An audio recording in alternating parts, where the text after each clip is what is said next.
नमस्कार. स्तुती गणरायाची 8व्या भागात मी आपले स्वागत करते. धुम्रासुर नावाचा राक्षस होता. त्याचा स्वभाव खूप क्रूर आणि कपटी होता. तो लोकांना फसवत असे, त्यांच्या मनात भीती निर्माण करत असे. त्याने देवांच्या पूजेत व यज्ञात धूर आणि गोंधळ निर्माण करून विघ्न आणायला सुरुवात केली. देव खूप त्रस्त झाले आणि बाप्पाला शरण आले. तेव्हा बाप्पांनी एक खास रूप धारण केले, धूम्रवर्ण.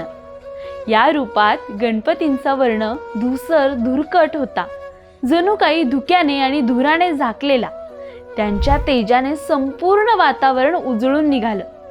धूम्रवर्ण गणपती रणांगणात उतरले. धुम्रासुराशी भीषण युद्ध झाले.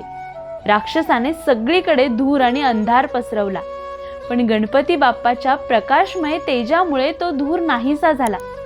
बाप्पाच्या सामर्थ्याने शेवटी धुम्रासुराचा पराभव झाला आणि त्या दिवसापासून बाप्पा धूम्रवर्ण म्हणून प्रख्यात झाले.